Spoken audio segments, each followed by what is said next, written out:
하나님의 말씀은 창세기 12장 1절에서 4절 말씀 함께 읽도록 하겠습니다. 창세기 12장 1절에서 4절 말씀입니다. 우리 함께 읽도록 하겠습니다. 여호와께서 아브라함에게 이르시되 너는 너의 고향과 친척과 아버지 집을 떠나 내가 내게 보여줄 땅으로 가라. 내가 너로 큰 민족을 이루고 내게 복을 주어 내 이름을 창대하게 하리니 너는 복이 될지라. 너를 축복하는 자에게는 내가 복을 내리고 너를 저주하는 자에게는 내가 저주하리니 땅의 모든 족속이 너로 말미암아 복을 얻을 것이라 하신지라. 이에 아브라함이 여호와의 말씀을 따라갔고 롯도 그와 함께 갔으며 아브라함이 하란을 떠날 때 75세였더라. 아멘. 새 아침이 밝았습니다. 공교롭게도 새해 첫날이 주일입니다. 오늘 함께 나눌 이 말씀이 2023년 올 한 해 우리들의 신앙 성숙을 위한 기도의 제목이 되기를 소망하면서 하나님의 말씀을 나누도록 하겠습니다. 우리는 이미 믿음의 조상인 아브라함의 생애를 대략적으로 살펴봄으로 해서 믿음의 여정을 걸어가야 하는 성도들의 여정이 어떠한 과정을 거쳐서 어떠한 목적지에 도달하게 되는지에 대한 전체적인 그림을 그려보았습니다. 그리고 여러분의 인생이 어디를 지향하고 있는지 조금 선명해지셨으리라 생각되어집니다. 성경이 아브라함을 믿음의 조상이라 일컫는 것은 아브라함은 모든 믿는 자들의 탄생과 그리고 성숙의 과정과 그리고 결국의 모습을 그대로 담고 있는 모델로서의 호칭이라는 것을 여러분은 꼭 기억하셔야 됩니다. 즉 우리가 아브라함을 배우고 닮아야 될 대상이 아니라 아브라함이 바로 성도된 우리 자신이라는 것을 여러분 절대로 잊지 마셔야 하는 것이죠. 그러한 믿음의 조상 아브라함이 하나님의 부르심을 받은 후에 가장 처음 행한 것이 오늘 본문에 기록되어져 있는 것처럼 고향과 친척과 아버지 집을 떠나는 일이었습니다. 따라서 믿음의 후손인 성도된 우리도 하나님의 백성으로 부르심을 받은 뒤 가장 먼저 행해야 하는 것이 무엇이냐? 바로 고향과 친척과 아버지 집을 떠나는 것이어야 마땅합니다. 왜냐하면 아브라함은 믿음을 가진 자들의 모델이기 때문입니다. 그렇죠? 그래서 우리가 아브라함의 후손이 맞다면, 그리고 아브라함이 우리의 모습을 보여주고 있는 인물이 맞다면 우리도 또한 고향과 친척과 아버지 집을 떠나는 것으로부터 우리의 신앙의 여정은 출발되어져야 하는 것입니다. 그런데 그 떠나라는 명령은 성도에게 가장 처음 주어지는 명령이기도 하지만 신앙 여정 동안에 완성되어져야 하는 명령이기도 하다라는 것입니다. 그러니까 신앙의 여정이라는 것은 고향과 친척과 아버지 집을 떠나는 것으로 시작을 해서 그렇게 온전히 거기를 떠나는 것으로 결론지어지게 되는 것입니다. 성도는 이 땅에서 고향과 친척과 아버지 집을 떠나는 것을 시작으로 결국에는 그러한 것들에서 완전히 떠나서 하나님이 약속하신 그 새하늘과 새 땅을 온전히 소망하게 되는 것이 성도의 최종 목적지라는 것이죠. 그렇게 성도가 고향과 친척과 아버지 집을 떠나는 것이 성도의 신앙 여정에서 그토록 중요한 것이라면 성경이 버리고 떠나라고 말하는 그 고향, 친척, 아버지 집이 오늘날 우리에게는 무엇을 상징하고 있는지를 밝혀서 우리가 과연 아브라함의 후손으로서 그 믿음의 조상이 걸어갔던 그 믿음의 여정을 우리가 올바로 걸어가고 있는지를 당연히 확인해 봐야 되겠죠. 잘못 가고 있으면 큰일 나잖아요. 그죠? 왜냐? 신앙은 2번 반복할 수가 없는 것입니다. 한번 잘못 가면 거기서 끝이 바로 신앙이기 때문입니다. 그만큼 신앙은 중요한 것입니다. 먼저 오늘 본문에 나오는 이 고향, 예전 성경에는 본토라고 되어 있죠. 그게 더 우리에게는 익숙하게 자리하고 있을 겁니다. 먼저 본토, 고향이라고 번역된 히브리어 단어는 에레츠라는 단어로 그냥 단순히 땅입니다. 땅. 따라서 그 땅은 아브라함이 지금 살고 있는 땅을 의미하는 것입니다. 아브라함 시대의 고대 근동 지방에서 그 땅이라는 것은 그 땅을 소유하고 있는 사람의 부의 척도였습니다. 당시 땅이라는 것은 모든 부를 총칭하는 단어로 쓰일 만큼 땅은 굉장히 소중한 것이었습니다. 하나님은 바로 그 땅을 떠나라고 말씀하시는 것입니다. 하나님은 아브라함을 당신의 백성으로 부르시자마자 아브라함이 조상 대대로 터를 잡고 살아온 그 생존의 근거였던 땅을 가차없이 버리게 하셨다는 것이죠. 그 말은 하나님의 부르심을 입은 성도는 세상의 삶의 원리가 되는 그 힘의 원리가 잉태하여 출산한 그 물질주의에서 속히 떠나야 한다라는 의미인 것입니다. 이 세상의 땅이 상징하고 있는 그 물질주의와 같은 그런 세상의 힘들은 한시적인 것이며 임시적인 것에 불과한 것입니다. 그래서 하나님은 하나님의 부르심을 입은 자들에게 아직 정확하게 알지는 못하지만 더 나은 고향, 더 나은 본향이 있음을 믿음을 통해서 알려주시고 한시적이며 임시적인 이 세상의 땅에서 떠나라. 어떻게 보면 세상에서 이렇게 좀 붕 떠 있는 그런 사람처럼 이방인으로 나그네로 살게 하신다라는 것이죠. 그래서 히브리서 11장 믿음장에서 아브라함에 대해서 이렇게 말씀을 하신 겁니다. 히브리서 11장 9절 10절 말씀은 이렇게 말씀합니다. 믿음으로 그가 이방의 땅에 있는 것 같이 약속의 땅에 거류하며 동일한 약속을 유업으로 함께 받은 이삭과 야곱과 더불어 장막에 거하였으니 이는 그가 하나님이 계획하시고 지으실 터가 있는 성을 바라봤음이라. 아브라함은 본토를 떠나서 고향을 떠나서 평생을 천막 속에서 지내며 하나님의 말씀을 쫓아서 이리저리 옮기면서 살았다는 거예요. 멀쩡히 잘 살고 있는 고향, 그 땅, 그것을 떠나라고 하시고는 계속 아브라함을 텐트 생활하게 하셨다는 말입니다. 믿음의 조상 아브라함을요. 그 말은 성도는 이 땅을 언제든지 걷어버리고 떠날 수 있는 장막으로 여기며 살아야 한다라는 이야기인 겁니다. 하나님이 떠나라 하면 언제든지 훌훌 버리고 떠날 수 있는 그런 준비를 늘 하면서 살아야 된다라는 것이죠. 왜냐하면 성도는 하나님이 준비하시고 하나님이 다스리시는 진짜 자신의 본향을 믿음으로 볼 수 있고 보고 있기 때문입니다. 그래서 그 밑에 15절로 가면 이렇게 말씀을 합니다. 히브리서 11장 15절 보시죠. 이렇게 말씀합니다. 그들이 나온 바 본향을 생각하였더라면 돌아갈 기회가 있었으려니와 그들이 이제는 더 나은 본향을 사모하니 곧 하늘에 있는 것이라. 아브라함이 자신의 고향, 그 본향을 떠날 수 있었던 이유는 성경은 분명히 그가 더 나은 고향, 더 나은 본향이 그에게 알려줬고 그가 믿음으로 그 본향을 바라보고 그 본향을 사모했기 때문이다라고 분명히 말씀을 하고 있습니다. 이러므로 하나님이 그들의 하나님이라 일컬음을 받으심을 부끄러워하지 아니하시고 그들을 위하여 한 성을 예비하셨다라고 성경이 분명히 말씀합니다. 여러분, 누군가가 썩은 사과를 손에 들고 그걸 애지중지하고 있는 사람에게 그 썩은 사과를 손에서 놓게 할 수 있는 방법이 뭘까요?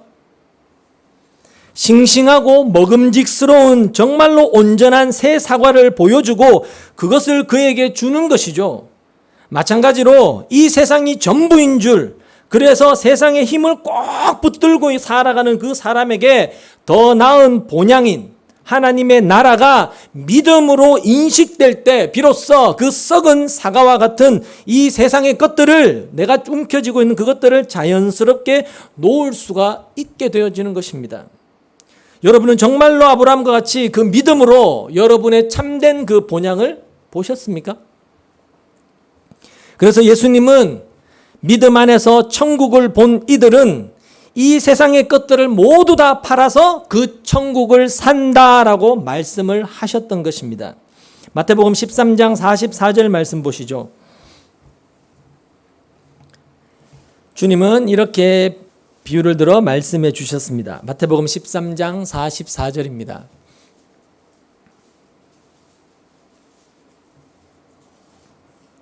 같이 읽겠습니다. 시작.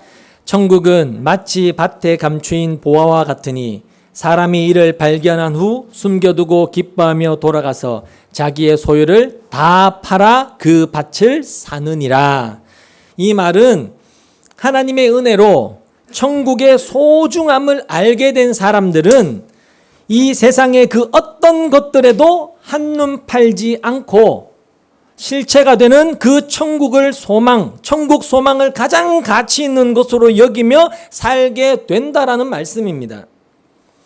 그러나 우리가 지난주에 자세하게 살펴봤지만 이 천국의 소중함을 모르는 사람들은 천국을 주시겠다고 하시는 하나님께 그분이 떠나라고 말하고 있는 그 땅의 것들을 구하게 되는 것입니다. 그러한 사람들은 영생과 이 세상의 힘 사이에서 단호하게 영생을 택하지 못하고 갈팡질팡하다가 결국에는 눈에 보이는 세상의 힘을 택하고 마는 것입니다. 그런 사람, 대표적인 한 사람이 마태복음 19장에 등장하는데요. 한번 보겠습니다. 마태복음 19장 21절로 가보시죠.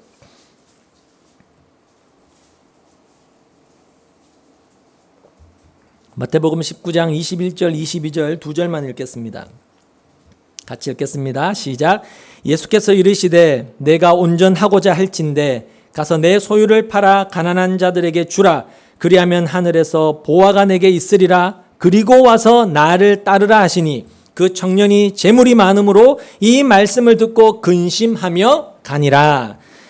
예수님께서 모든 율법을 다 지켰다고 하는 부자 청년에게 그럼 네가 진짜 율법을 다 지켰는지 내가 한번 테스트 해보겠다라며 네가 가지고 있는 재물을 다 팔아서 가난한 자들에게 주고 진짜 네가 그 영생을 소중하게 생각한다면 생명의 떡, 영생의 참떡인 나를 쫓아와라 라고 하시자 그 부자 청년은 자신이 가진 재물과 그 영생 사이에 근심하다가 결국에는 영생이신 예수님을 버리고 재물을 택하더라는 것입니다. 여기에서 주님은 재물, 여러분 재물은 그냥 물질이 아니에요. 만몬입니다. 신입니다. 재물이라는 그 만몬이라는 신과 하나님이라는 그 신을 두고 너는 무엇을 선택할 것이냐라고 물어보시는 거예요. 그러나 여전히 이 영생의 소중함, 구원의 소중함, 하나님의 소중함을 알지 못하는 자들은 만몬을 택하게 되더라는 것입니다. 그게 그에게 있어서는 가장 큰 신이었고 우상이었던 것이죠. 이 부자 청년은 마태복음 13장 앞에서 보았던 모든 것을 다 팔아서 보화를 사는 사람과 완전히 반대되는 사람입니다. 이 부자 청년은 영생의 소중함을 몰라서 아까워서 못 팔아요. 자신이 손에 쥐고 있고 자신에게 우상이 되어져 버리 있는 것을 놓지를 못한단 말입니다. 하지만 마태복음 13장의 그 사람은 그 밭의 보화, 영생이 얼마나 소중한 줄 알기 때문에 전부 팔아서 대가를 지불해서 그 영생을 사더라는 것입니다. 이렇게 본토, 고향이라는 단어가 의미하는 이 물질주의에서 자유하지 못하는 사람은 언젠가는 그 물질의 매력에 홀려서 주님을 떠나가게 될 수 있다라는 경고인 것입니다. 여러분, 많이 가진 사람들이 버리기 쉬울까요? 아니면 적게 가진 사람이 버리기 쉬울까요? 적게 가진 사람이 버리기가 쉽습니다. 여러분 많이 가진 사람들은, 여러분 많이 가져보셨는지 모르겠지만 남과 비교해서 내가 조금 가졌다라고 하는 사람들은 그 자기가 가진 것이 주는 그 힘이 어떤 것인지를 이미 맛봐서 알기 때문에 여러분 쉽게 버리지 못해요. 그러니까 못 가진 자가 정말로 복 받은 겁니다. 성도에게는요. 언제든지 다 내려놓고 버릴 수 있기 때문에 그래요. 마태복음 13장 22절에 보시면 이렇게 말씀합니다. 가시떨기에 뿌려졌다는 것은 말씀은 들으나 세상의 염려와 재물의 유혹에 말씀이 막혀 결실하지 못하는 자요라고 말씀합니다. 세상 것들로부터 자유롭지 못하면 절대로 말씀 속에서 제대로 성장해 나갈 수가 없다라는 거예요. 그런 세상의 염려와 재물의 유혹은 말씀을 들어서 말씀을 막아버리는 악한 담과 같은 것이다라고 성경이 이야기한다라는 겁니다. 여러분 세상을 사랑해서 믿음을 떠나간 대표적인 인물이 성경에 등장하는 사람 있죠. 디모데후서 4장 10절에 보면 바울이 이렇게 말씀해요. 데마는 이 세상을 사랑하여 나를 버리고 데살로니가로 갔다 이렇게 표현합니다. 데마라는 사람이 사도 바울을 쫓아서 전도 여행을 하다가 그 사람 안에 세상을 사랑하는 마음을 도저히 다 버리지 못하고 결국에는 세상으로 돌아갔다라는 말씀입니다. 이처럼 세상의 힘은 성도의 신앙 여정에 있어서 커다란 걸림돌이 된다라는 사실입니다. 그래서 하나님은 계시록 18장 4절에서 이렇게 말씀하셨죠. 내 백성아 거기에서 나와라. 그리고 오늘 본문에는 믿음의 조상 아브라함을 향하여 뭐라고 하시나요? 내 고향을 떠나라라고 말씀하시는 겁니다. 일관성 있게 이야기하시는 거예요. 자기 백성에 대해서. 누가복음 14장 34절 말씀을 찾아보겠습니다. 누가복음 14장 33절입니다.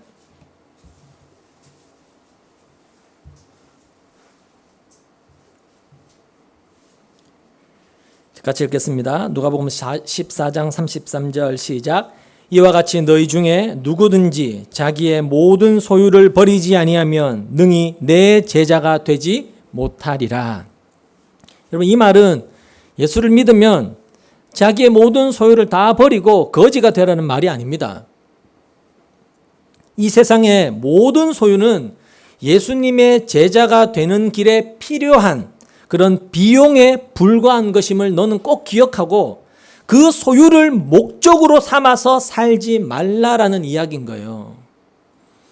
세상 힘을 가지려는 데에서 자유하지 못하는 사람, 내가 남보다 좀 더 가져야 되고 좀 더 높은 지위를 얻어야 되고 조금 더 평안해야 되고 조금 더 잘 살아야 된다라는 그런 세상의 힘을 가지려는 데서 자유하지 못하는 사람은 주님의 제자가 되기가 어렵다라고 이야기하시는 거예요. 세상의 힘은 그토록 매력적이단 말입니다. 그래서 성도는 신앙생활을 통해서 그것을 끊임없이 떠나는 훈련을 하게 하시는 겁니다. 여러분 우리가 드렸지만 헌금이 뭐죠? 헌금? 우리 배워서 알죠?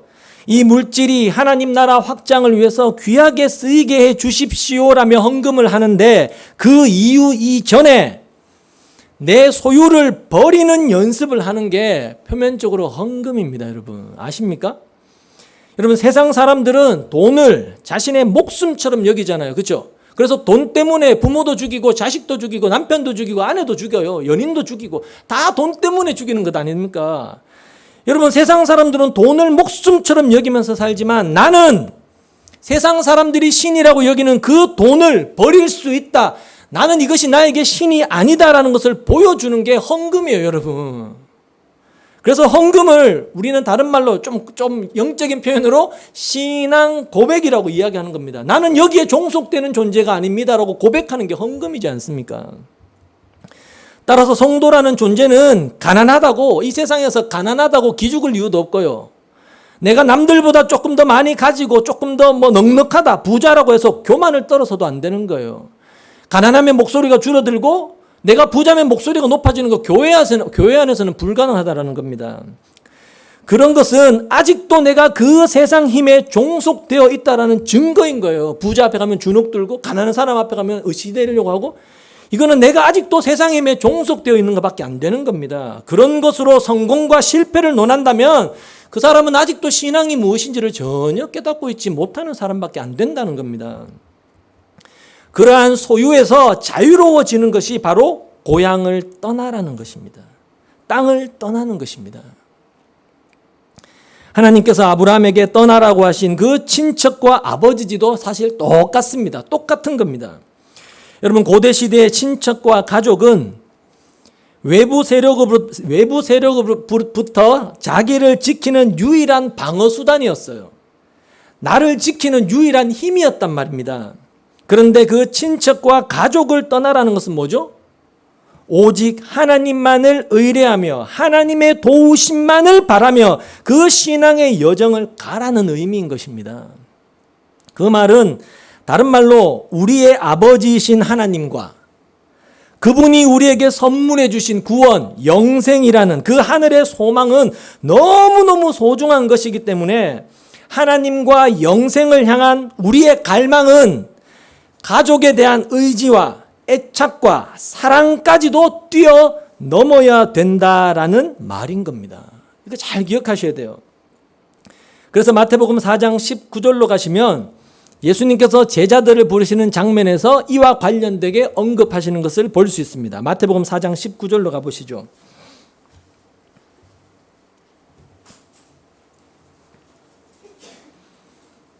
마태복음 4장 19절입니다. 제가 읽겠습니다. 눈으로 보십시오. 말씀하시되 나를 따라오라. 내가 너희를 사람을 낚는 어부가 되게 하리라 하시니 그들이 곧 그물을 버려두고 예수를 따르니라. 여러분, 그들에게 있어서, 어부인 그들에게 있어서 그물은 뭐죠? 생업의 수단이죠. 생명과 직결되는 거죠. 그물이 없으면 어부들은 먹고 살 수가 없어요. 근데 그 그물을 버리더라는 것이죠. 고향을 떠나는 것입니다. 21절에 거기서 더 가시다가 다른 두 형제고 세베대의 아들 야고보와 그의 형제 요한이 그의 아버지 세베대와 함께 배에서 그물 깁는 것을 보시고 부르시니 그들이 곧, 즉시예요. 그들이 곧 배와, 여러분 배가 뭡니까? 동일하게 생업이죠. 생존의 수단이에요. 배와 아버지를 버려두고 예수를 따르니라. 여러분, 왜 성경이 예수님의 부르심을 입은 제자들이, 하나님의 부름을 받은 성도들이 그물과 배와 아버지를 버려두고 예수님을 쫓았다라는 사실을 애써 기록하고 있는지 아시겠습니까? 고향과 친척과 아버지 집을 떠나는 거예요. 누가요? 예수님의 부르심을 입은 자들이 그것을 상징적으로 보여주고 있는 것입니다. 마태복음 10장 34절 이하에서도 이와 관련된 말씀이 나오는데 한번 보겠습니다. 마태복음 10장 34절로 가보시죠.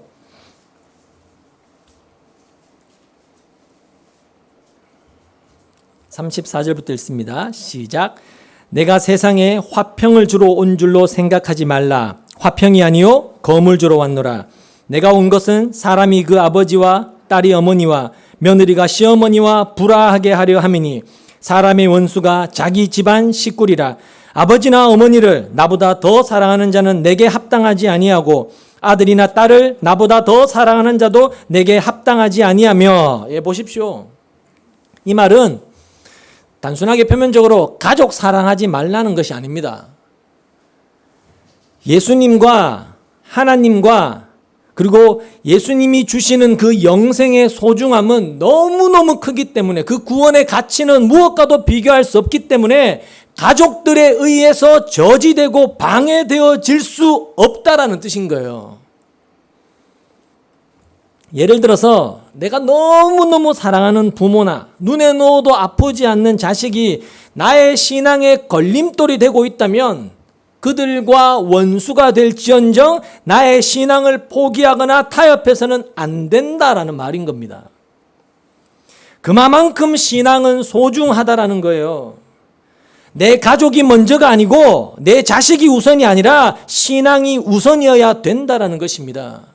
예수 때문에 가족과 원수가 되어야 한다면 원수가 되라는 것이 예수님의 가르침이에요. 예수님은 그렇게 하기 위해서 오셨다라고 말씀까지 하시는 겁니다. 신앙 때문에 관계가 깨진다면 깨어지라는 거예요. 그만큼 너희들이 받은 영생과 구원은 값지고 소중하다라고 말씀해 주시는 겁니다. 성도는 사랑하는 배우자가 주말만 되면 놀러 갈 계획을 세울 때 그 사람을 너무너무 사랑해서 그 사람이 기뻐하는 그 일에 동조해서는 안 된다는 거예요. 사랑하는 가족이, 친구가 주일 예배 빼먹고 쇼핑 가자 그럴 때, 아이, 그래, 예배는 다음 주에도 드리면 되지, 라면서 그리로 쫓아가면 안 되고, 나에게 정말로 구원과 영생을 선물해 주신 하나님을 예배하는 자리로, 하나님을 아는 그 자리로 나와야 한다라는 겁니다. 여러분, 그때 그 둘 사이는 어떻게 될까요? 당연히 보이지 않는 검을 든 관계가 되는 거예요. 사무라이 관계가 되는 겁니다. 교회가 뭔데? 나보다 더 중요해? 이런 반응이 당연히 나오게 되고 그게 원수가 되는 거예요. 그럴지언정 그 길을 가라라고 주님이 지금 말씀하시는 겁니다. 그런데 오늘날 신자라고 하는 사람들이 정말로 하나님과 구원과 영생을 그렇게 소중하고 가치 있는 것으로 여기고 있나요? 그냥 가정에 분란을 일으키지 않으려고 좋은 게 좋은 거다라는 식으로 당장의 가족 간의 화목이 깨지지 않는 것에만 관심을 갖고 있지는 않나요? 그러면서 구원은 하나님이 하시는 거지 내가 뭘 할 수 있겠냐? 하나님이 구원하실 거면 알아서 구원해 주시겠지라며 마치 그들에 대해서 손을 놓고 있는 것 같지는 않나요? 정말 우리가 복음이 뭔지, 천국이 무엇인지, 지옥의 비참함이 무엇인지 깨달았다면 과연 그렇게 할 수 있을까요? 사랑하는 가족을 그렇게 방관하며 살 수 있을까요? 진짜 귀한 것이 무엇인지 깨달은 사람은 자기 주변의 관계로 허락하신 이들에게 배척당하고 맞아 죽을 각오를 하면서 그 귀한 것을 소개하는 거예요. 그걸 순교라고 하는 거고요. 그래서 성도는 순교자적 삶을 살 수밖에 없다라고 이야기하는 겁니다. 지금 여러분의 가족이 신앙을 갖고 있지 않다면 하나님께서 나를 찾아오셨듯이 그 영혼을 불쌍히 여기셔서 찾아가 달라고 기도하면서 그들을 교회로 나오도록 노력하셔야 되는 거고요. 여러분의 자녀가 공부는 둘째치고 학교만 안 가도 여러분 불안해서 밤잠을 못 주무시고 그러시잖아요. 어떻게 해서든지 아이를 학교 보내려고 하시겠지 않겠습니까? 여러분의 배우자가 건강에 심각한 문제가 발견되었다면 그 문제를 해결하기 위해서 목숨 걸고 방법을 찾아다니지 않으시겠습니까? 그럼 예수를 몰라서 그 영원한 형벌을 향해서 질주하고 있는 그들에 대해서는 어떤 마음을 갖고 계시며 어떤 노력을 지금 기울이고 계시냐는 거예요. 그들이 듣냐 안 듣냐라는 것은 우리의 몫이 아니고 맡은 자의 구할 것은 충성이듯이 하나님이 우리 옆에 그들을 두셨기에 그들을 향하여 내가 가진 가치와 소중함과 그 복을 전해야 하는 것입니다. 이게 우리에게 맡은 바 충성인 것이죠. 여러분의 가족이 엉터리 신앙생활을 하고 있다면 여러분 제대로 알려주셔야 되는 거예요. 여러분의 가족이 신앙의 여정에서 게으름을 피우고 있다면 그들에게 그러한 게으름이 얼마나 무섭고 소름 끼치는지 하나님의 심판과 하나님의 저주에 대해서 강하게 이야기해 주실 수 있으셔야 하는 거예요. 그게 진짜 사랑이며 그게 바로 고향과 친척과 아버지 집을 떠나는 것입니다. 그만큼 구원은 영생은 소중한 보배인 것입니다.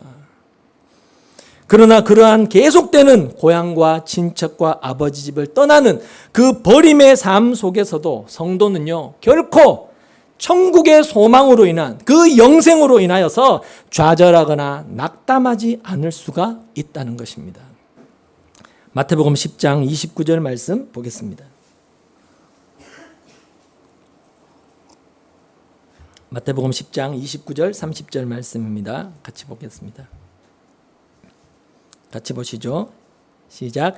예수께서 이르시되 내가 진실로 너희에게 이르노니 나와 복음을 위하여 집이나 형제나 자매나 어머니나 아버지나 자식이나 전토를 벌인 자는 현세에 있어 집과 형제와 자매와 어머니와 자식과 전토를 100배나 받되 박해를 겸하여 받고 내세의 영생을 받지 못할 자가 없느니라.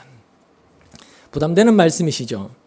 여기 보시면 주님께서 당신과 복음을 위해서 집이나 형제나 자매나 어머니나 아버지나 자식이나 전토를 벌인 자는 현세에서 지금 이 땅에서 그들이 벌인 것들을 100배나 받게 된다라고 말씀하십니다. 현세, 지금 이 땅에서. 이 구절을 들어서 혹자들은 성도된 우리가 하나님께 바친 것은 이 땅에서 100배로 돌려받게 된다라고 가르치기도 합니다. 땅을 한 평 바치면 100평으로 돌려주시고 집을 한 채 팔아서 바치면 100채의 집을 주신다라는 것이죠. 그럼 정말 그런가요? 그러면 형제를 하나 바치면 형제를 100명 주고 엄마를 바치면 엄마 100명을 주시나요? 문자적으로 해석하면 그래야 맞잖아요. 그리고 100배로 주신다고 하는 것들의 목록에 왜 아버지는 빠졌을까요? 아버지는 없습니다. 여러분, 이 구절은 그런 뜻이 아니라 예수 그리스도의 부르심을 입은 성도들은, 구원받은 하나님의 자녀들은 집이나 형제나 자매나 어머니나 아버지나 자식이나 전토를 버리는 삶을 살게 되는데, 오늘 본문의 말로 바꾸면 고향과 친척과 아버지 집을 떠나는 자로 살게 되는데, 그들에게 주어진 그 천국에 대한 소망, 영생이 얼마나 큰지, 그들이 이 땅에서 형제, 자매, 어머니, 아버지, 자식, 전토, 집 등을 얻었던 그 만족감과 행복감에 100배 허락하는 커다란 만족이 이 땅에서부터 그들의 마음속에 주어지게 된다라는 의미인 것입니다. 비록 눈에 보이는 본토, 친척, 아버지 집은 내게서 사라졌지만 그 성도의 마음속에는 그러한 눈에 보이는 것들로부터 주어지던 그 기쁨, 평안, 행복과는 비교할 수 없는 하늘의 참된 만족과 평안과 기쁨과 행복이 소망 안에서 이 땅에서 오늘날 주어지게 된다라는 말인 거예요. 그러니까 이 구절에서 성도에게 100배로 주어지게 된다라는 것들은 이 땅의 것들이 아니라 보이지 않는 하나님 나라의 풍성함을 의미하는 것입니다. 여기서 100배라는 것은 히브리인들이 흔히 사용하는 관용구 같은 겁니다. 말할 수 없이 좋은 어떤 것을 그것보다 못한 것과 서로 비교해서 표현할 때 100배라고 표현을 하는 겁니다. 그러니까 하늘의 좋은 것은 이 땅의 좋은 것들과는 비교할 수 없을 만큼 값진 것인데, 그것을 이 땅에서도 맛볼 수 있다라는 것이죠. 그래서 100배로 주신다는 것의 내용물에 아버지가 빠져 있는 겁니다. 하나님 나라에서, 하늘나라에서 아버지는 하나님 아버지 한 분이시기 때문에요.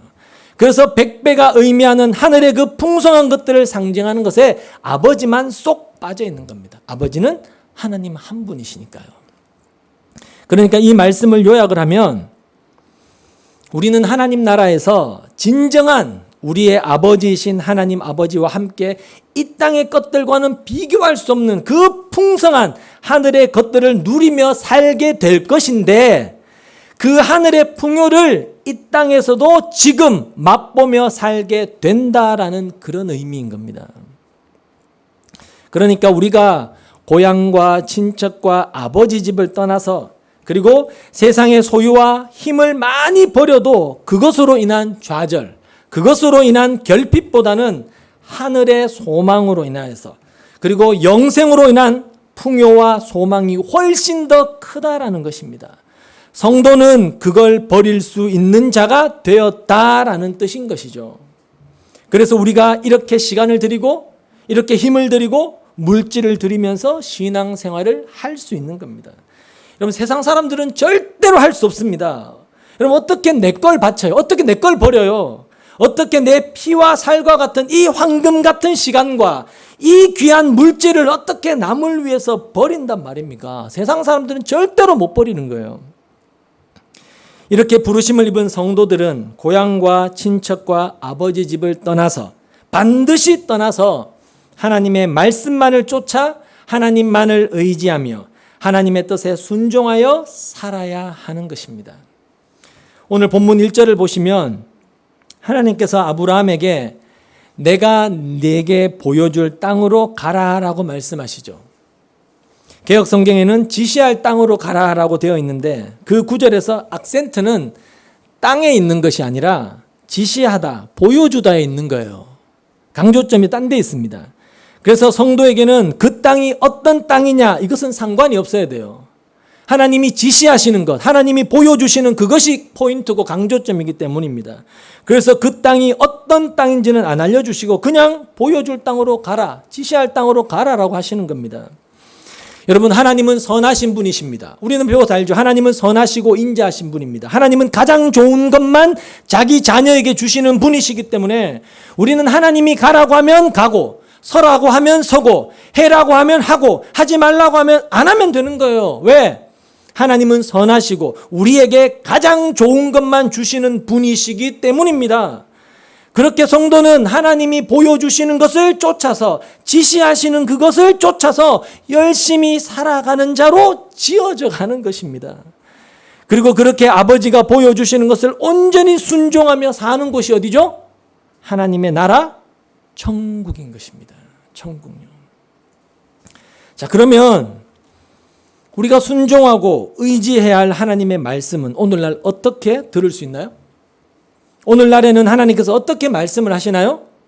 꿈으로? 환상으로? 내 느낌으로 말씀해 주시나요? 아니죠. 성경을 통해서 말씀을 하십니다.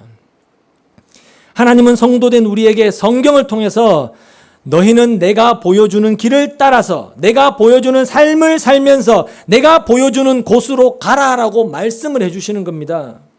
근데 성경에 기록된 성도에게 요구되는 그 수많은 하나님의 지시, 하나님이 보여주시는 것을 한 문장으로 주님이 줄이면 뭐라고 했나요? 성경의 전체 내용을 한 문장으로 딱 줄이면, 하나님이 지시하시는 것, 하나님이 보여주신 것을 한 문장으로 딱 요약하면 뭐라고 했나요? 하나님을 목숨 걸고 사랑하고 내 이웃을 내 몸처럼 사랑하라는 것이었죠. 그리고 그렇게 사는 삶을 가리켜서 세상과 구별된 거룩한 삶, 성도의 삶이라고 하죠. 그래서 데살로니가서에서는 하나님의 뜻은 이것이니 너희의 거룩이다라고 말씀을 하셨던 겁니다. 왜냐하면 세상 사람들은 절대로 하나님과 이웃을 사랑할 수가 없습니다.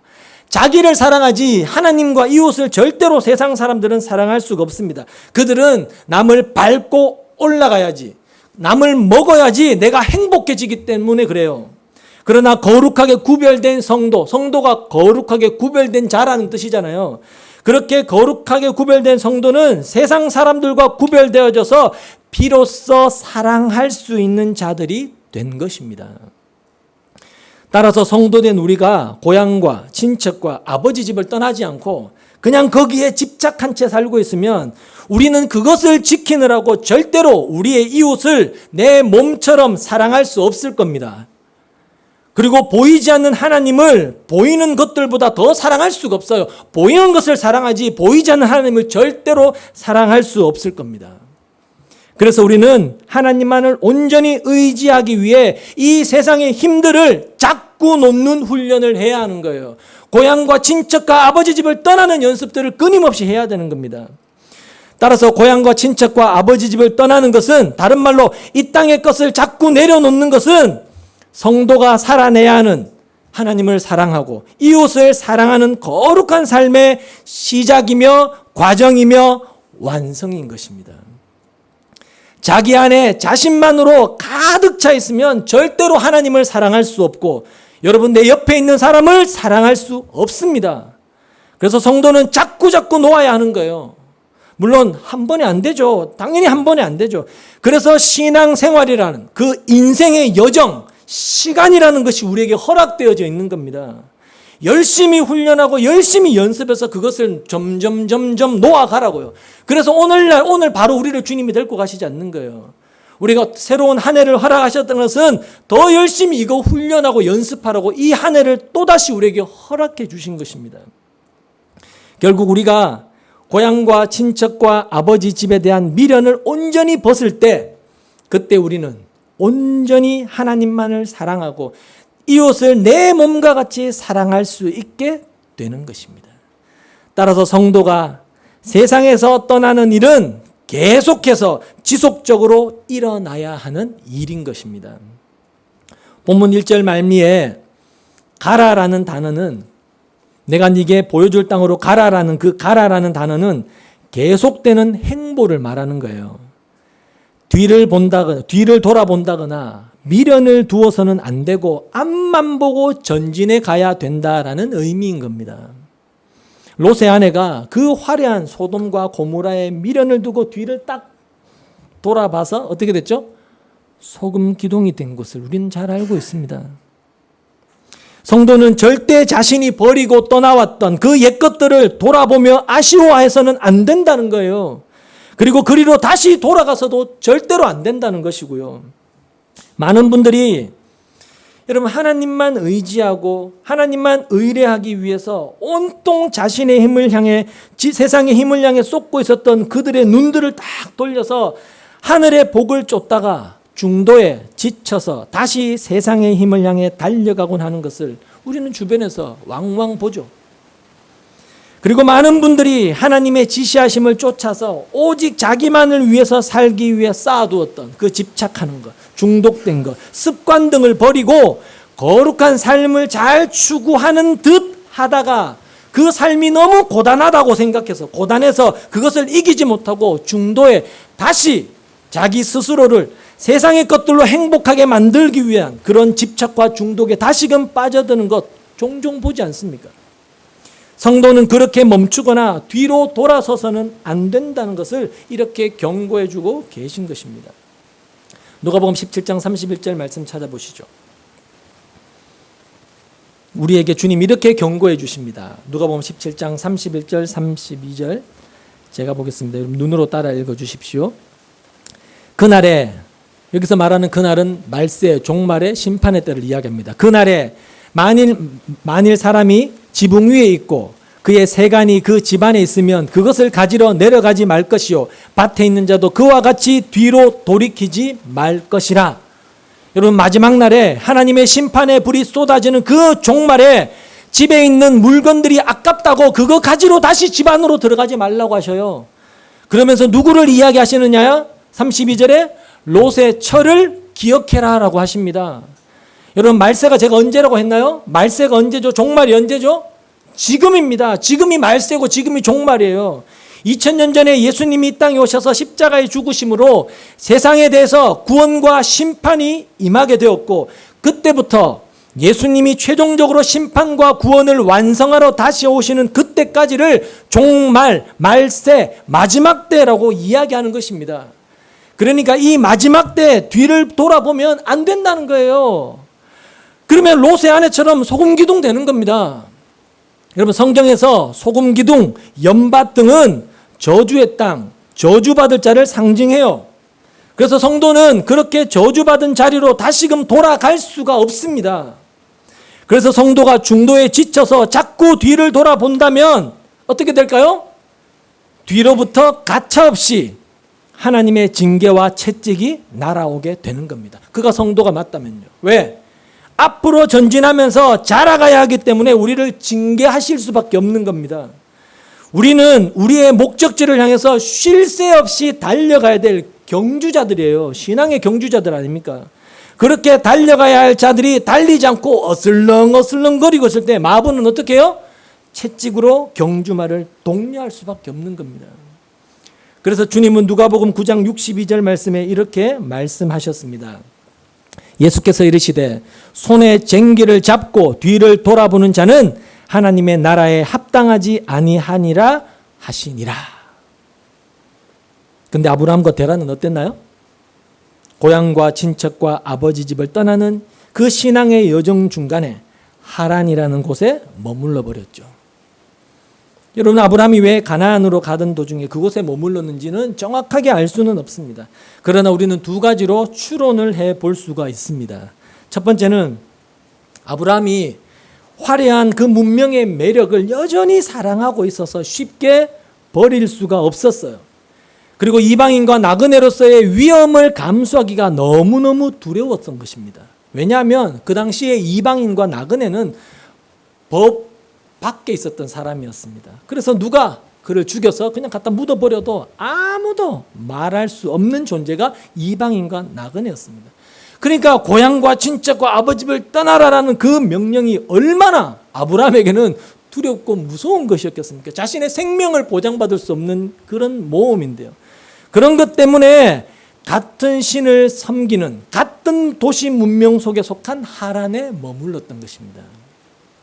그리고 둘째 이유는 추론해 볼 때 아브라함이 갈대 우르를 떠나 이미 먼 거리를 왔기 때문에 이 정도면 됐지 않나라는 그런 안일한 마음, 교만한 마음 때문에 그가 그곳에 머물러서 오랜 시간을 허비했을 수도 있습니다. 하여튼 이유가 어떤 것인지 우리는 정확하게 알 수 없지만 방금 말씀드린 이 두 가지 이유는 다 성도의 신앙생활에 치명적인 걸림돌이 된다라는 사실입니다. 여러분, 하란이라는 도시는 갈대아 우르보다 더 화려하고 더 타락했던 도시 문명의 대명사로 일컬어지던 곳이었습니다. 하나님은 아브라함에게 나그네요, 이방인이 되어서 세상에 뿌리 박지 말고 타락한 도시 문명에서 떠나라라고 하셨음에도 아브라함과 데라는 하란의 매력적인 그 유혹을 이겨내지를 못한 겁니다. 그 결과 아브라함과 함께 갈대아 우르를 떠나온 데라가 가나안 땅에 묻히지 못하고 우상의 도시 하란에서 죽어서 그곳에 묻히게 되는 것을 보게 되죠. 뒤를 돌아보면서 어슬렁거리고 있는 하나님의 백성 그 아브라함에게 아비의 죽음이라는 하나님의 채찍이 떨어진 것입니다. 우상의 도시 하란에서의 데라의 죽음은 여러분 아브라함과 사라와 이삭과 야곱이 약속의 땅 가나안에 묻힌 것과 뚜렷이 대조적으로 보여주고 있다는 걸 아십니까? 그러니까 성도는 신앙의 여정에서 뒤를 돌아본다거나 이전에 자기가 예수를 믿기 전에 세상에서 누리던 것들로 돌아가려는 마음을 가져서는 안 된다는 것이고요. 또한 성도는 이만하면 됐지 뭐. 내가 남과 비교해서 내가 이만하면 됐지라는 그 아니라고 교만한 그 자족과 게으름에 머물러서는 안 된다는 것입니다. 여러분, 하란은 갈대아 우르에서 정확하게 북서쪽에, 여기가 갈대아 우르면 북서쪽으로 위로 900km 정도가 떨어진 지점입니다. 그리고 가나안은 이 하란에서 정확하게 남서쪽으로 한 640km 정도 떨어져 있는 삼각형을 그릴 수 있어요. 그러니까 갈대아 우르와 하란과 가나안을 이렇게 연결하면 삼각형이 됩니다. 거기에서 하란이 삼각형의 꼭지점이고요. 여기까지 잘 왔는데 더 가야 할 그 지점을 못 가고 여기에 머물면서 이만하면 됐겠지라면서 자기 스스로 합리화하며 아브라함이 머물렀던 것입니다. 그러나 거기는 목적지가 아니었죠. 그들은 계속해서 가나안을 향해 가야만 했던 것입니다. 말씀드린 대로 신앙의 여정에는 뒤를 돌아보는 것은 물론이고 쉼표 또한 있어서는 안 되는 겁니다. 어떤 이들은 뒤를 돌아보고 그리로 돌아가지는 않는데, 옛날로 돌아가지는 않는데 오랫동안 그 자리에 여기가 좋사오니 오랫동안 그 자리에 맴도는 사람들이 많습니다. 자신은 이제 어느 정도 안정된 자리까지 와 있다는 착각들을 하는 거죠. 아닙니다. 여러분, 사도 바울은 말년에 그가 죽기 얼마 직전까지 자신은 죄인 중에 괴수다라고 했습니다. 근데 어디서 우리가 이만하면 됐다는 말이 나올 수 있습니까? 성도는 신앙 여정을 걸으면 걸을수록 아니 나는 왜 이 모양밖에 안 되느냐라는 고백밖에 할 수가 없지 않던가요? 하나님을 알면 알수록 그 찬란한 빛이신 그 하나님 앞에서 내 자신의 죄가 더 밝히 세미한 밝은 죄까지도 드러나기 때문에 왜 나는 아직도 이 모양 이 꼬라지냐라고 가야지, 이만하면 됐다라는 말은 아직 하나님을 모르고 있다는 말이 되는 겁니다. 많은 이들이 신앙생활이 어느 정도 진행되면 더 나아가기보다는 지금까지 걸어온 믿음으로 현상을 그냥 유지하려는 유혹에 이끌리기 쉽습니다.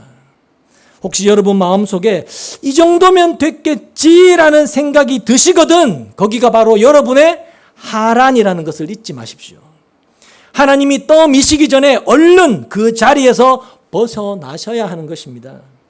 그리고 그렇게 여전히 고향, 친척, 아버지 집을 벗어나지도 못했으면서 마치 자신은 많은 거리를 달려온 사람처럼, 주를 위해서 열심히 수고한 사람처럼 위장하며 그러한 삶에 안주하여 더 이상 전진하지 않는 사람들은 데라처럼 영적 중퇴자일 수 있다는 것을 성경은 데라의 삶과 죽음을 통하여 보여주시는 것입니다. 여러분, 데라가 구원을 받았는지 구원을 받지 않았는지 우리는 아무도 모릅니다. 그러나 전체 구속사의 그림 안에서 데라는요, 약속의 땅 가나안에 도착하지 못하고 우상의 땅에서 죽은 영적 중태자의 모델로 그려진 사람인 분명합니다. 그래서 못 들어가고 이방의 땅에서 죽은 것입니다. 그 말은 구원을 받았음에도 데라처럼 중도에 탈락할 수 있다라는 말이 아니라 하나님의 속성에 근거해서 하나님은 반드시 당신의 택하신 백성을 당신이 정하신 그 목적지로 끌고 가시는 분은 분명하시기 때문에 그렇게 여전히 세상에서 안주하고 있는 자들, 데라와 같은 자들은 가나안으로 초청받은 자가 아닐지도 모른다라는 경고인 것입니다. 따라서 우리는 한번 출발을 하면 끝까지 쉬지 않고 달려가야 하는 경주자임을 알고 끝까지 달려가야 하는 것입니다. 이렇게 성도들은 죽는 날까지 우리의 목표 지점을 향해 달려가야 하는 겁니다. 그런 의미에서 하나님의 백성인 아브라함의 신앙의 여정을 가로막고 하란에 정착하게 했던 아버지 데라는 아브라함의 신앙의 커다란 걸림돌이었던 것이죠.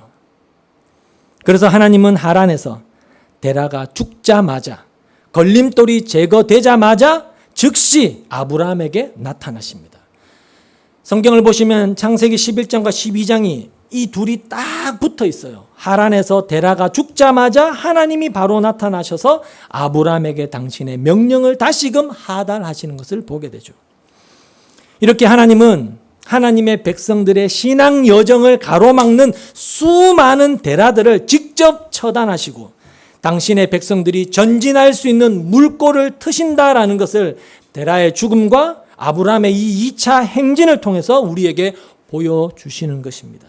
하나님은 우리에 대해서 오래 참으시지만 여전히 머물러 있는 그때는 하나님이 직접 처리하신다는 것입니다. 그럼 지금 여러분의 신앙 여정을 정체시키고 있는 여러분의 데라는 누굽니까? 여러분의 가족입니까? 아니면 여러분의 일입니까? 공부입니까? 아니면 여러분이 가진 취미, 아니면 물질이나 소유입니까? 아니면 여러분의 꿈과 야망입니까? 아니면 여러분 자신의 죄와 세상에 속한 그 더러움 때문입니까? 여러분이 하나님이 택한 하나님의 백성이 정말로 맞으시다면 그게 어떤 것이든 하나님은 여러분을 지금 정체시키고 있는 그것들을 곧 박살내실 것이고 여러분이 정체하고 있는 그 자리에서 하나님은 등을 떠미실 것입니다. 그러기 전에 이 말씀이 여러분 귀에 들리신다면 여러분의 발걸음을 스스로 옮기셔야 하는 것입니다. 여러분의 데라가 오래 버티면 버틸수록 여러분의 신앙의 순례의 길은 자꾸 지체될 수밖에 없습니다. 그럼 여러분만 괴롭습니다. 여러분만 고달파지는 겁니다. 나의 데라는 속히 죽어야 됩니다. 나의 신앙의 행진을 방해하는 더러운 나의 온갖 죄와 세상의 더러움과 내가 집착하고 중독되어져 있는 모든 데라들은 하루속히 털어버려내야 되는 것입니다. 그것으로부터 여러분은 자유로워지셔야 하는 것입니다. 그래야 홀가분한 마음으로 우리는 하란을 떠날 수 있는 것이죠. 그래서 하나님은 반복해서 고향과 친척과 아버지 집을 빨리 떠나라고 재차 말씀해 주셨던 것입니다. 우리의 데라가 철저하게 죽지 않으면 다른 말로 우리가 하나님 말고 우리를 행복하게 만들고 우리 스스로를 지키기 위해서 쌓아놓았던 그 세상의 힘, 내가 의지하는 것들, 우리의 옛사람의 습성들을 철저하게 극복하지 않으면요, 그것들이 결국 저와 여러분의 신앙의 골방까지 치고 들어올 때가 반드시 있다는 것을 여러분 기억하셔야 됩니다. 그러나 그러한 나의 옛 것들은 쉽게 떨어져 나가지 않죠. 경험해 보셔서 아시죠? 털어버린 듯하면 붙어있고 잘라낸 듯하면 스물스물 살아서 나오는 것이 우리의 데라 아니던가요? 여러분, 야곱과 그의 12 아들들이 하란에서 이제 베델로 올라갈 때 그들이 이방 신상을 가지고 있었다는 것을 아십니까? 심지어 요단강을 건너서 오늘 아침에 우리가 읽어야 될 성경 내용이 그 장면이죠. 요단강을 건너서 여호수아와 함께 가나안 땅으로 들어가던 이스라엘 백성들 중에도 이방 신상을 지니고 있는 자들이 있었다는 걸 아십니까? 하나님께서 친히 그들의 손을 붙들고 가나안으로 데리고 들어가시는 이스라엘 백성들조차도 자신들의 신앙을 송두리째 박살낼 수 있는 그 이방 신상들을 여전히 몸에 지니고 다니더라는 것입니다. 여러분, 우리가 잠깐만 방심하면요, 잠깐만 이 세상의 시선이 고정되기 시작하면요, 엉뚱한 것들을 의지하게 된다는 겁니다. 하나님이 아니라 이 세상의 것으로 기뻐하고 행복하고 만족해하게 된다는 거예요. 따라서 우리는 매일매일, 왜 우리가 매일매일 성경을 읽나요? 그냥 읽어서 완료, 나는 읽었다, 나는 안 읽었다, 이거 하려고 읽는 거 아니잖아요. 우리가 매일매일 말씀을 읽으면서 말씀을 통해서 내가 도대체 무엇에 관심을 두고 살고 있는지, 어디를 지향하고 있는지 점검하고 확인하기 위해서 그러지 않습니까? 그래서 우리는 매일매일, 아니 매 순간 혹시 우리에게 여전히 우리의 옛 육신의 것들이 남아있지 않는가를 점검하고 또 점검하면서 살아야 하는 것입니다. 베드로서 2장 20절에 이렇게 말씀합니다. 한번 찾아보겠습니다. 베드로서 2장 20절입니다.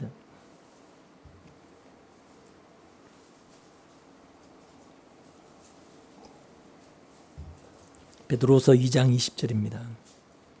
같이 읽겠습니다. 시작. 만일 그들이 우리 주 되신 구주 예수 그리스도를 알므로 세상의 더러움을 피한 후에 다시 그 중에 얽매이고 지면 그 나중 형편이 처음보다 더 심하리다. 여러분, 이건 무서운 말입니다. 굉장히 무서운 말입니다. 우리가 우리의 대라들을 죽이지 않고 끌고 다니다 보면요, 갈대아 우르보다 더 타락한 하란에 정착할 수 있게 된다는 겁니다. 따라서 우리는 그야말로 철저하게 우리의 죄를 자꾸만 부추기는 그 세상의 힘들과 맞서 싸워야 하는 것입니다. 그렇게 성도의 새로운 신앙 양식인 그 신앙생활은요, 과거의 부끄러운 것들을 쓰레기처럼 내버려야 할 뿐만 아니라 일단 내버린 그런 쓰레기들을 다시금 긁어 모으려고 하지 않는 일관성이 있어야 된다는 겁니다. 근데 그렇게 살게 되면 성도는요, 반드시 세상으로부터 외면을 받게 되어 있습니다. 심지어는 가족들로부터도 외면을 받게 되어 있습니다. 니 똥 굴다고, 너만 잘났냐고, 너만 예수 믿냐고. 시편 69편으로 가보겠습니다. 시편 69편 8절에서 12절 말씀, 이런 내용이 기록되어져 있습니다. 시편 69편입니다.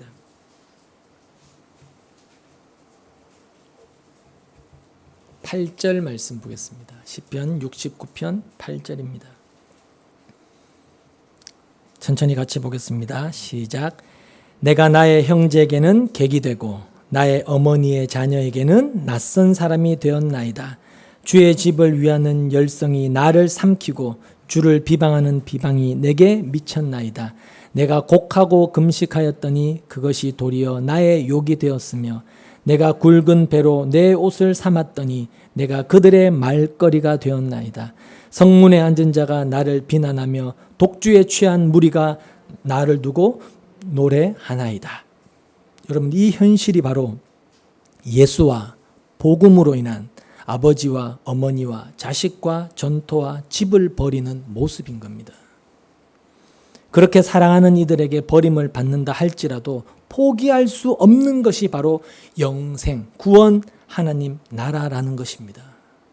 따라서 우리는 우리의 거룩의 완성과 그 가나안 입성이라는 그 큰 신앙의 목표를 바라보며 버리고 쳐내야 할 것들을 열심히 쳐내고 고향과 친척과 아버지 집을 계속해서 떠나는 신앙의 여정에 진지하게 임해야 하는 것입니다. 여러분, 신앙생활은요, 내가 주인이 되고 나보다 더 힘센 존재를 달래고 얼레서 내가 필요한 것을 복으로 얻어내는 그런 유치한 무속신앙이 되어서는 절대 안 되는 겁니다. 나는 변하지 않고 내가 치성을 바쳐서 대상이 감동받아서 대상이 가지고 있는 무식한 힘으로 내가 원하는 것을 얻어내겠다. 이건 무속신앙입니다. 이건 기독교 신앙이 아닙니다. 기독교 신앙은 그분이 계시고 내가 그분의 뜻에 바뀌어지고 변화되는 게 기독교 신앙인 것입니다. 여러분, 신앙생활을 이렇게 오해하시는 분들이 너무 많습니다. 하지만 성도의 신앙생활은 하나님으로부터 세상의 복을 얻어내는 것이 아니라 나 자신이 복이 되어서 다른 이들에게 그 복을 전달해 주는 자로서의 삶이어야 하는 거예요. 여러분, 내가 예수라는 그 생명의 떡을 먹은 자로서 또 다른 작은 생명의 떡으로 탄생되어서 세상에게 내가 먹힘으로 또 다른 생명의 떡들이 창조되는 것이 바로 성도의 삶인 것입니다. 우리는 그렇게 하나님의 새 창조의 그 작은 예수의 역할로 부름받은 사람들인 거예요. 우리가 바로 복이라는 말입니다. 복. 또 다른 복을 받아야 되는 게 아니라 우리가 복이란 말입니다. 그래서 오늘 본문의 2절 말미에 보면 이렇게 말씀하죠. 너는 복이 될지라. 네가 복이다라는 겁니다. 근데 이 사실을 잊은 채 내가 지금 다른 복을 하나님께 구하고 있다면 그 복을 얻기 위해서 하나님이 기뻐하시는 것을 내가 했습니다. 하나님 뭘 더 할까요? 그러면 무슨 내가 원하는 이 복을 어떻게 주시겠습니까? 라고 하고 있다면 하나님 지금 내가 다른 복을 구하고 내가 복덩이란 걸, 내가 복이라는 걸 모르고 있다는 반증이 되잖아요. 여러분, 내가 복덩이에요. 내가 복덩이. 나라는 이 복덩어리가 다른 이들에게 복을 전달해 주는 것입니다. 어떤 방법으로요? 예수처럼 내가 먹힘으로 세상을 먹이는 작은 생명의 떡이 되어서 세상의 복이 되어 그들에게 먹혀주는 것입니다. 뜯어 먹히는 거예요. 그들이 나를 먹을 때 비록 나는 아프죠. 고통스럽죠. 그들이 나를 먹고 그럼에도 불구하고 그들이 나를 먹고 생명의 떡으로 내가 예수를 먹고 창조되듯이 그들도 나를 뜯어먹고 생명의 떡으로 창조가 되는 것입니다. 나를 힘들게 하고 아프게 했던 그들이 아니 어떻게 저런 상황에서도 참고 인내하고 나를 용납하고 나를 사랑해 줬을까? 나도 저 사람처럼 저런 삶을 한번 살아보고 싶다라며 그렇게 또 다른 생명의 떡이 탄생이 되는 거예요. 그 삶이 바로 십자가의 삶, 천국의 삶이고 그 삶이 바로 하나님의 생명을 소유한 자만 살 수 있는 영생이라는 거예요. 나를 죽여서 다른 이들을 살리는 삶, 그 하늘의 삶을 우리는 이 땅에서부터 살아내야 하는 것입니다. 누구와 어디서요? 부부 간에, 부모 자식 간에, 형제 간에, 이웃 간에, 교회 지체 간에요.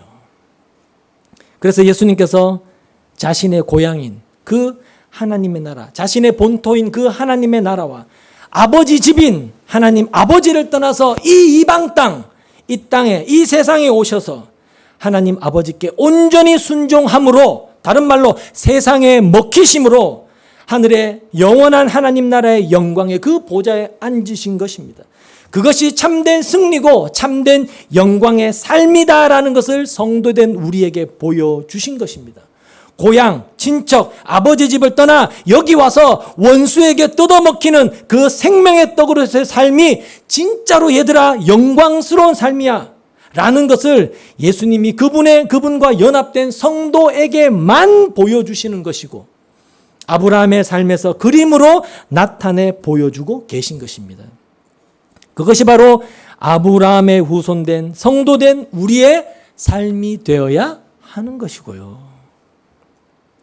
여러분, 우리가 당연히 그리고 마땅히 누릴 수 있는 세상의 힘들을 놓고 고향과 친척과 아버지 집을 떠나는 삶을 통하여 하나님과 이웃을 사랑하는 사람으로 지어져 가야 하는 것이며 그 삶이 이 땅에서는 손해보는 삶처럼 보여지지만 그 삶은 가장 영광스럽고 아름다운 천국의 삶의 모습이라는 것을 우리는 예수님과 아브라함을 통해 보여주셨듯이 우리도 이 땅에서 그 삶을 경험하고 가야 하는 것입니다.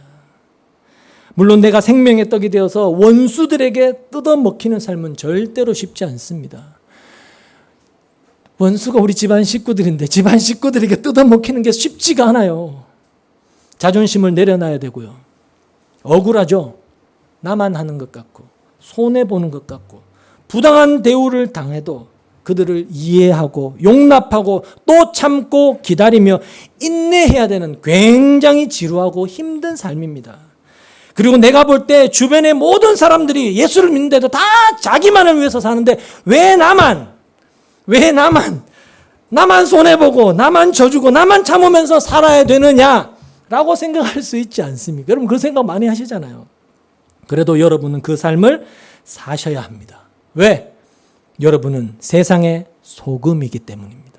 주님이 우리를 세상의 소금으로 부르셨기 때문에. 여러분 세상의 소금이라는 말이 무슨 말인지 아십니까? 온 세상이 다 썩어서 부패해 있는데 여러분 때문에 그나마 그 세상이 유지되고 있다는 의미예요. 아십니까? 여러분 어마어마한 분들입니다. 여러분 때문에 아직까지 심판이 임하지 않고 존재하고 있다는 거예요. 근데 그 소금이 만약에 없어져 버리면 어떻게 될까요? 나는 소금 노릇하기 싫어. 나도 세상 사람처럼 저렇게 살래. 나도 이기적이고 내 중심으로 나만을 위해서 살래. 그렇게 살면 여러분 소금이 없어지면 어떻게 돼요? 다 썩는 거예요. 멸망하는 겁니다.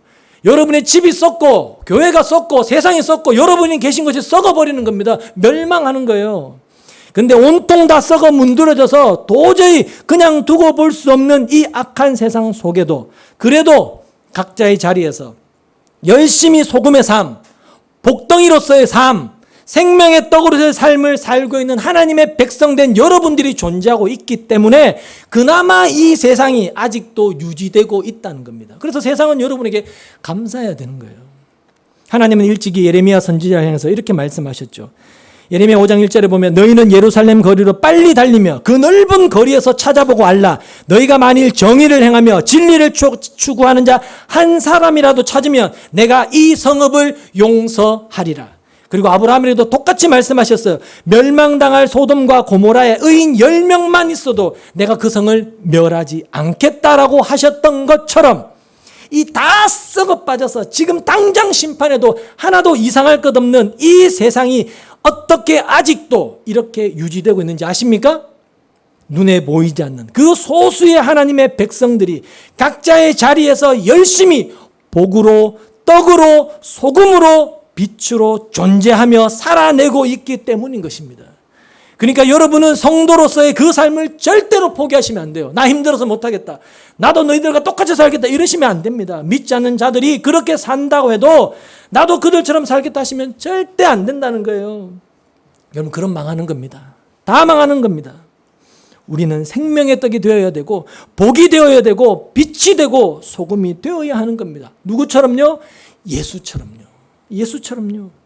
부디 여러분 원수를 사랑하라라는 그 하나님의 뜻에 순종하면서 사는 삶을 절대로 손해라고 억울하다라고 왜 나만이라고 생각하지 마셔야 됩니다.